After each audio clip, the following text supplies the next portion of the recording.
வழி நாள்தோறும் மின்னல் ஒன்று கை காட்டும்.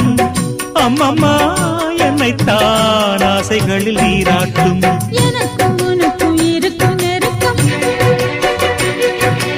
இளமை தொடங்கி முதுமை வரைக்கும்.